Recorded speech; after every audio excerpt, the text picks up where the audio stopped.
Sekarang berseluncur di media sosial udah kayak jadi kebiasaan orang-orang pada umumnya ya. Dalam laporan digital 2021 aja, dari total 274,9 juta penduduk Indonesia, 170 jutanya merupakan pengguna aktif sosial media.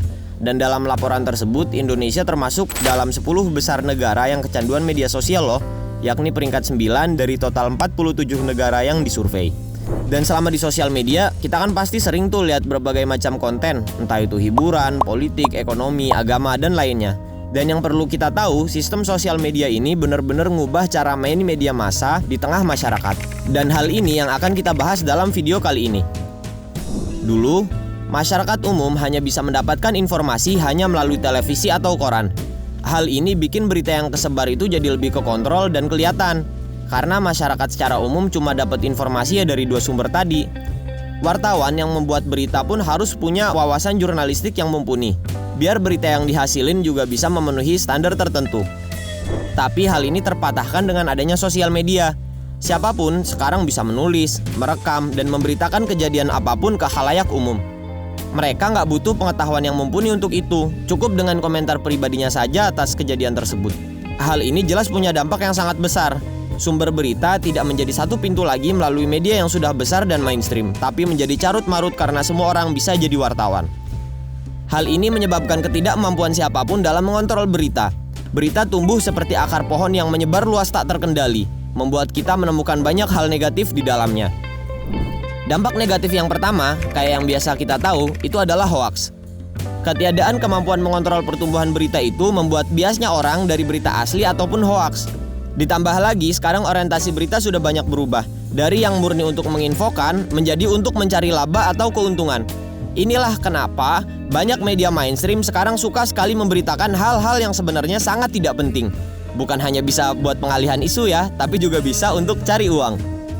Selain itu, dengan ketidakmampuan siapapun dalam mengontrol berita, walaupun ada sisi yang kelihatan bagusnya ya, kayak berita itu jadi nggak bisa dimanipulasi lagi oleh kekuatan besar. Ya karena kalau berita yang diterima masyarakat cuma satu pintu kan, sogok aja pintunya dan masyarakat mudah banget ditipu. Walaupun demikian, sebenarnya tetap sama. Kekacauan berita ini juga bisa dimanfaatkan oleh kekuatan besar tersebut untuk memanipulasi pikiran masyarakat. Dan selamat datang di era post-truth. Banyak banget bahasa yang dipakai buat ngegambarin zaman sekarang. Salah satunya adalah post-truth atau pasca kebenaran. Ada yang bilang kalau di masa ini fungsi pakar itu sudah tidak lagi berguna. Karena semua orang, entah itu kompeten atau tidak, ia bisa berbicara sesuka dia dengan topik yang juga seenak jidat dia. Hal ini juga difasilitasi oleh media sosial loh.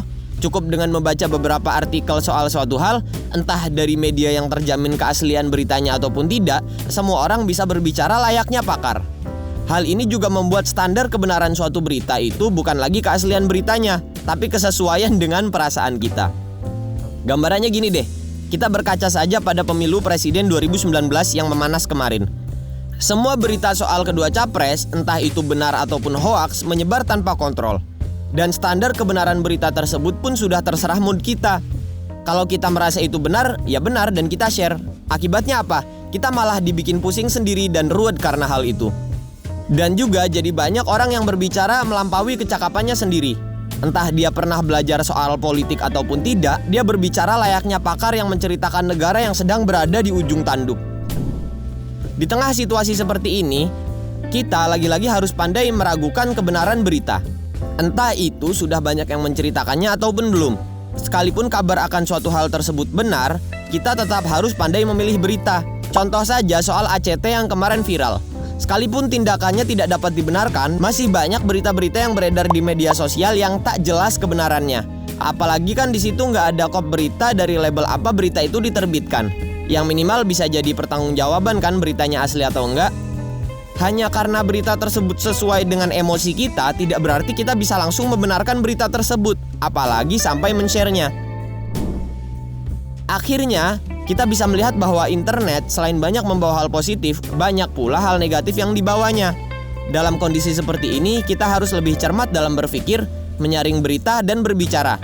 Jangan sampai dalam kondisi seperti ini, kita hanyut termakan berita hoaks dan ikut menyebarkannya. Gimana nih menurut teman-teman? Tulis di kolom komentar ya.